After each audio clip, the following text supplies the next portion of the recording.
Welcome to the First on Fifth podcast. I'm Olivia Blake, Ministry and Communications Assistant and host of the new podcast series, Ministry is Calling. Throughout this series, I will be inviting folks from our church to share stories of how they answered this call as we celebrate and reflect on the various ways people engage in ministry work. Today, I am joined by Kim Wilkinson, beloved member and chaplain. Kim, we'd love to hear a little bit about yourself. All right. First, I'm glad for this opportunity. Some people have heard my story and some people have not. I'm a retired elementary school teacher. And when I retired, it was 2020 with COVID. And so I was like everybody else doing nothing. And but I did think there was more, but I did not know what that more was. And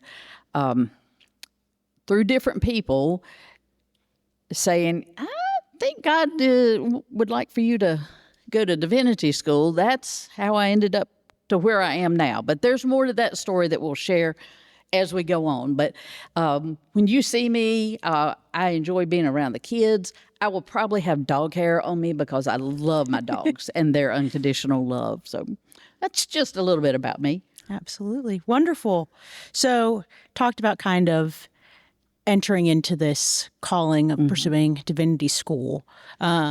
Many people view ministry work as a calling or a vocation rather than simply a career or a job. Right. Does that sentiment resonate with you? It does.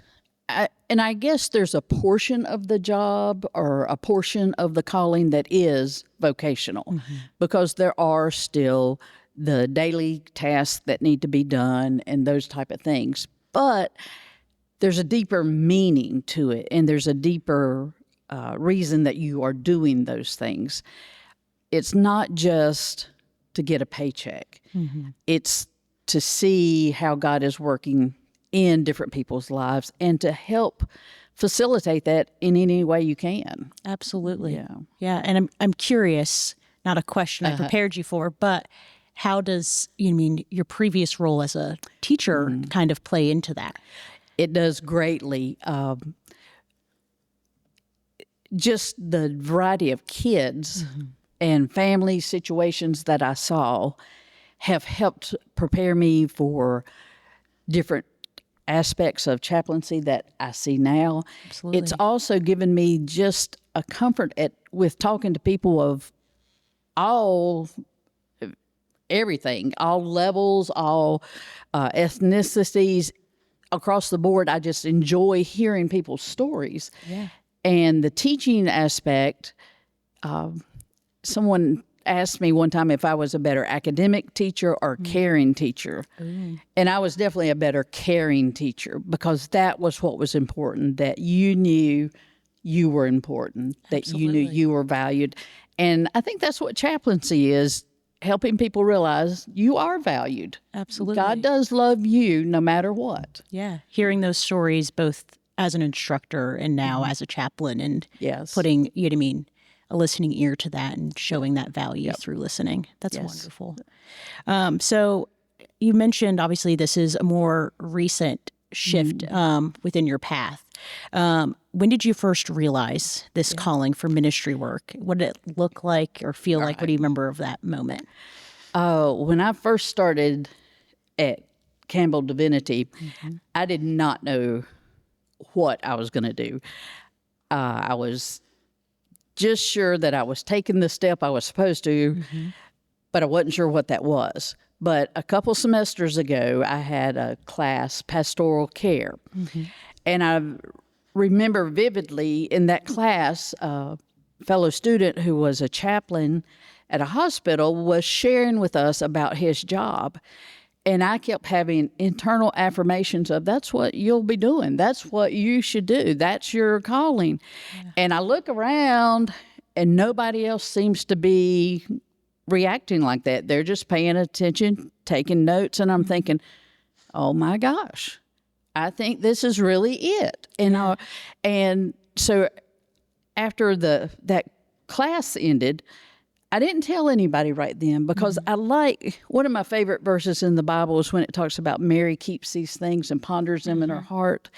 And that's what I wanted to do for a while. I just wanted to hold on to it to make sure it was a real thing, not something that I wanted it to be. Absolutely. And so after a little while of sitting with that, I don't know if I'm talking with God or if I'm just there thinking through things with him, but searching. And then I mentioned to a couple of people and received affirmation as well. And I have continued to receive that affirmation of, yes, Kim, this is where I want you. This is what I want you to do. I love that. Yeah. So that's wonderful. So to backtrack a little bit, obviously a nice pinpoint moment for the AHA chaplaincy, even though you sit and pondered with it for a little bit. Yes. What about that call to first pursue divinity and go on for that master's? Like, what did that look like? That was scary. Yeah. Yeah, it was. At the time I started that, my dad was sick and I was one of his primary caregivers. I was concerned about time. I was concerned about being on the other side of the books for a while because, it'd been a while since I had studied as a student. So a lot of those concerns were there.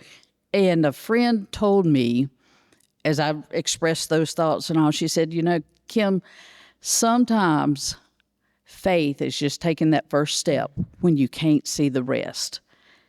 And as soon as I heard that, I think I relaxed. I think I realized, okay, I don't know why I'm doing this. I'm not sure of, but it just is where I should be.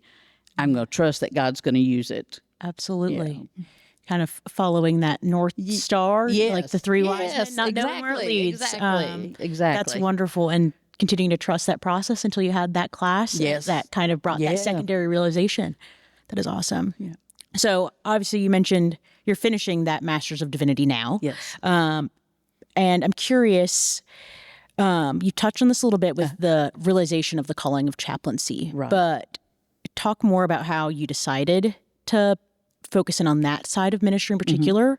I guess maybe more how you're doing that with your classwork, and how you think this training will continue to shape the work that you're doing as you continue on to that degree. I've been shaped, I guess, all my life and not maybe known it because I grew up as a pastor's kid. So we were in the church all the time. Interesting. And as some of you that are pastors' children know, that's good and bad. But I have been really thankful for that because throughout this time of trying to discern, okay, what is this call? What does chaplaincy look like to me? What does that mean? I've been able to rely on a lot of the faith standpoints that I had as a younger child and a lot of the biblical truths that I would hear about God is love. Jesus is love. It comes down to love. And as I have searched through and thinking about, would I be better suited, or maybe that's not the best way, but do I feel God is leading me maybe to church ministry or to chaplaincy? It just felt like, because of some past experiences and the wideness of people that I had met along the way, that chaplaincy seemed to be more of the fit. Absolutely. It also, throughout the education, I grew up in the church, but as far as studying a lot of the scripture to make it mine, I had not done. And that part has been really nice.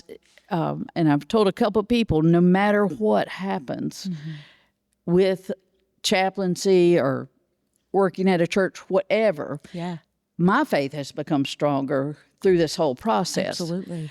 So that's something I'm extremely thankful for. Yeah. Yeah. It's just amazing that the things that we don't notice as we grow up becomes so important. And right now I'm working as a chaplain intern at Arbor Acres. Yeah. And I work a lot with the memory care folks. And one of the questions that I'm asked quite a bit in my classwork is, how did you see God show up this week? Yeah. He never fails to show up during the Vesper time as we sing the old hymns. Some of the residents who don't remember their name, don't recognize me other than being a face that loves them, they can sing the old hymns.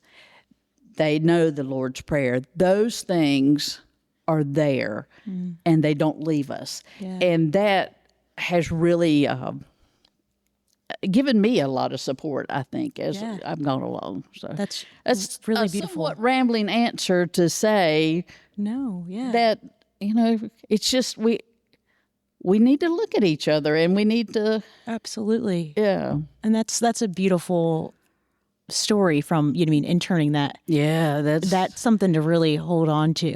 That's wonderful. And I'm curious, obviously right now you're interning, primarily within the memory care side of things.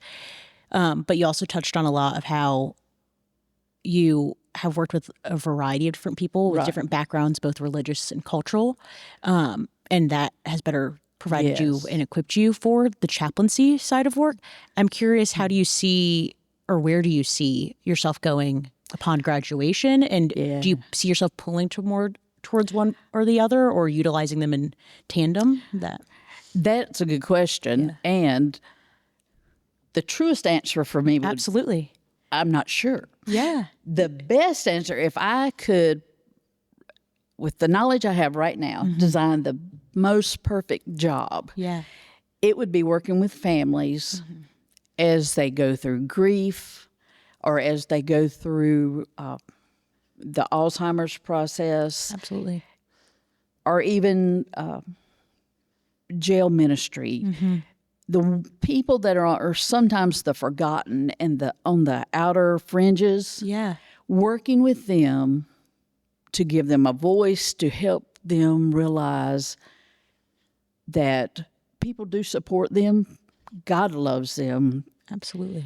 And just working with them to offer some skills and support as they travel their journey. So I think the perfect job would be working with families as they go through things. That's wonderful. I don't know where that will be or what that will look like, but absolutely. I think that's what, But it's fun to hear, this dream job idea pulls in all of these different skill sets from, all the different roles and hats you've had throughout the years. Yeah. And it isn't just what you've learned in the last few years. It isn't just what you've learned from it's a mix.